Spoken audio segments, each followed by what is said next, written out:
Hey, everyone. I'm Christina William. How this one ends, you'll never guess. You've always been my rock, Kay, my brother Nathan said, pulling me into a tight hug after sharing the big news of his engagement. We were sitting in our favorite coffee shop, the one that had been our refuge during the stormy days of our parents' divorce. The familiar scent of espresso filled the air, mingling with memories of late-night talks and unspoken promises. I can't wait to meet her. You've been so secretive about Victoria these past few months, I teased, taking a sip of my caramel latte. As a wedding planner at LA events, I'd seen countless love stories unfold, but nothing compared to witnessing my big brother this happy. She's amazing, Christina. A corporate lawyer, sharp as a tack, and she even gets my weird sense of humor. Nathan's eyes sparkled as he scrolled through photos of her on his phone. A week later, I met Victoria Chen at an upscale restaurant downtown. She greeted me with a warm smile, her designer outfit perfectly tailored and coordinated. Nathan's told me so much about you, she said. And he hasn't stopped talking about you, I replied laughing. I hear you're the rising star at LA events. Oh, he exaggerates, I said, brushing it off. But I do love what I do. Victoria leaned in, her polished demeanor softening. Would you consider planning our wedding? I know it's a big ask. Are you kidding? I'd be honored, and of course, I'll give you the family discount. From that moment, Victoria and I became a team. We spent hours poring over portfolios and brainstorming ideas. These centerpieces are exactly what I imagined, she gushed during a planning session in my office. You really have an eye for elegance. Even my mom, Diana, couldn't contain her excitement. My two babies, all grown up, she said during a family dinner, dabbing at her tears. Victoria, sweetie, you're exactly what this family needed. And Christina planning the wedding? It's perfect. Mrs. William, you're too kind, Victoria replied graciously. Christina's been incredible. I showed her work to my colleagues. They were blown away. Nathan laughed. Remember when we used to plan weddings with your Barbies? Yeah, I said, rolling my eyes. And you always insisted on being the officiant instead of the groom. The initial planning was a dream. Victoria and I clicked over color palettes and venue options. One day, while surrounded by fabric swatches and inspiration boards, she confided, I never had a sister. This means so much to me. Well, you've got one now, I said, genuinely touched. But perfection has a way of cracking.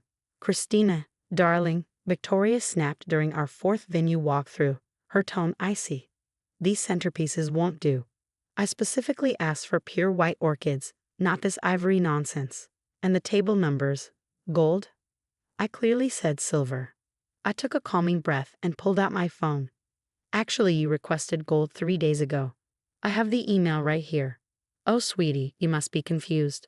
All this wedding planning must be overwhelming for you. Perhaps we should hire additional help, she said, smirking while texting on her phone. Later that evening, Nathan called. Kay, Victoria mentioned you seem stressed. Maybe you should take a step back. What? Nathan, I'm fine. She's the one changing everything every other day. Come on, sis. She's just trying to make everything perfect. You can be a bit controlling sometimes. The next morning, my assistant rushed into my office. Mrs. Henderson canceled her daughter's Sweet 16, she said, panic in her voice. Victoria told her you inflate prices and use cheap substitutes for premium materials. She what? My hands shook as I called Mrs. Henderson. I'm sorry, Christina, but Victoria showed me proof of the flower costs versus what you charged. I can't trust someone who deceives clients. Fuming, I found Victoria at her favorite cafe, typing away on her laptop. We need to talk. Now. About what, sweetie? She replied, her saccharine smile making my stomach churn. Stop sabotaging my business, I demanded, my voice steady despite the fury rising within me. The accusations you made to Mrs. Henderson. Lies. I simply shared my experience as your client, Victoria said smoothly, not looking up. It's not my fault if others find that information valuable. You're trying to ruin everything I've built. Don't be dramatic, Christina. Nathan always said you had a flair for exaggeration. Leave my brother out of this. Your brother? Victoria's voice dripped with mock sweetness. Honey, he's my fiancé. Maybe you're the one who needs to step back. That afternoon, during the final venue walkthrough, Victoria's voice suddenly pierced the calm. My ring. Where's my engagement ring? I just had it. Panic swept through the room as we all started looking around. Then she turned to me, her face contorted with fury. "You," she hissed, pointing an accusing finger. "You've been jealous since day one. First my wedding, then my clients, and now my ring. Are you insane? Why would I?" "Security, check her bag," Victoria screamed, drawing the attention of everyone nearby. Two security guards approached, exchanging uneasy glances. One cleared his throat. "Ma'am, we need to check your belongings." "This is ridiculous," I protested as they searched my purse. But when they opened a seldom-used side pocket, there it was, Victoria's $25,000 engagement ring. I knew it. Victoria's eyes gleamed with triumph. "Call the police." "I didn't put that there." My voice shook with disbelief. "Victoria, you're setting me up." Nathan arrived just as the police were snapping handcuffs around my wrists. "Christina, how could you?" he asked, his voice a mix of anger and disappointment. "Nathan, please, you know me. I would never." "Save it for the judge," Victoria interrupted, clinging to Nathan's arm. "I trusted you like a sister." As they led me out of the venue, I caught a glimpse of Victoria's reflection in the glass doors. For a brief moment, her devastated expression slipped, revealing a satisfied smirk that sent a chill down my spine. The next morning, I shuffled into my mom's house, still wearing the same clothes from the jail. "She's been released on bail," I overheard her telling someone on the phone. "No, I don't believe Christina would ever." She paused, noticing me. "I need to call you back." Victoria's sugary voice played from a news clip on my laptop. "She must have felt guilty and returned the ring while I was sleeping," she said, feigning heartbreak. "It's sad, really. I only wanted her to be part of our special day." My phone buzzed with another cancellation email, the 12th in 2 days. My lawyer's warning rang in my ears. "Your arrest record could affect your event planning license." Something wasn't adding up. The venue's security footage had mysteriously disappeared. As I scrolled through social media, reading comment after comment labeling me a jealous thief, a message popped up from an unknown number. "Saw your story. Same thing happened to me. Coffee." The next day, I met Rachel Martinez at a quiet diner. "I was a wedding planner in Boston 3 years ago," she began. "Victoria Chen was my client too. She accused me of stealing family heirlooms during a venue visit. They'd magically reappeared later, but my business was already ruined." "Wait, Boston." She told everyone she was from Los Angeles. Rachel smirked. "Girl, keep digging. You'll find Sarah in Chicago and Melissa in Seattle. All wedding planners, all accused of theft by Victoria Chen." Over the next week, I made call after call. "Yeah, Victoria Chen worked at Morgan and Reed here in Chicago," a paralegal whispered over the phone. "Left suddenly after client money went missing. The firm kept it quiet to avoid scandal." In Seattle, a former colleague confirmed a similar story. "She disappeared before the audit was complete. We heard she moved east." By the time I pieced everything together, my hands were shaking. I dialed Nathan's number, but it went straight to voicemail. "Nathan, please, there's something you need to know about Victoria. Just call me back." My mom brought coffee into my home office, where papers and notes covered every surface. "Honey, what's all this?" "Evidence," I said, motioning to the chaotic piles. "Victoria's done this before. Multiple times. And there's more."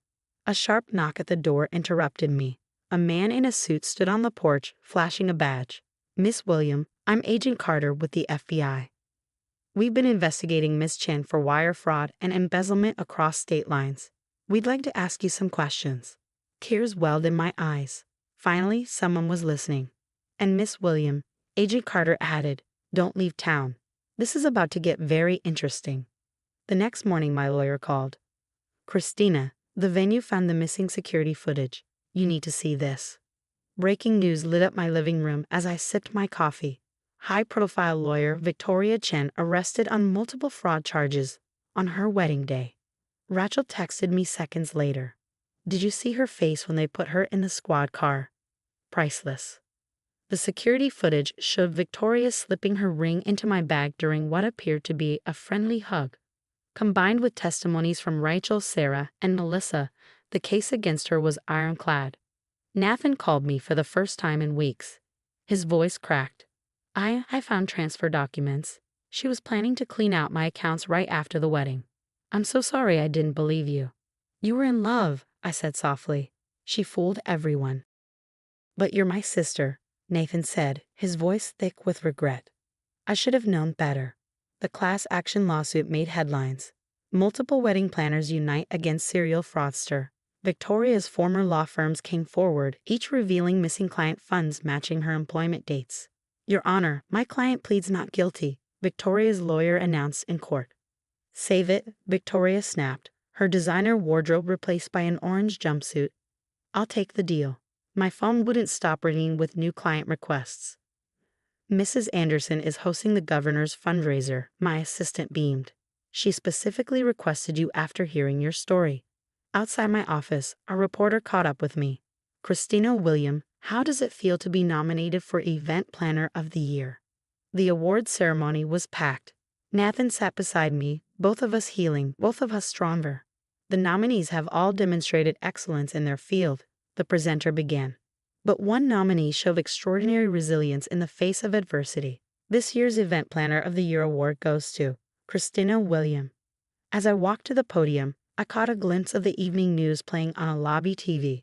Victoria Chen accepts plea deal minus 15 years for multiple fraud charges.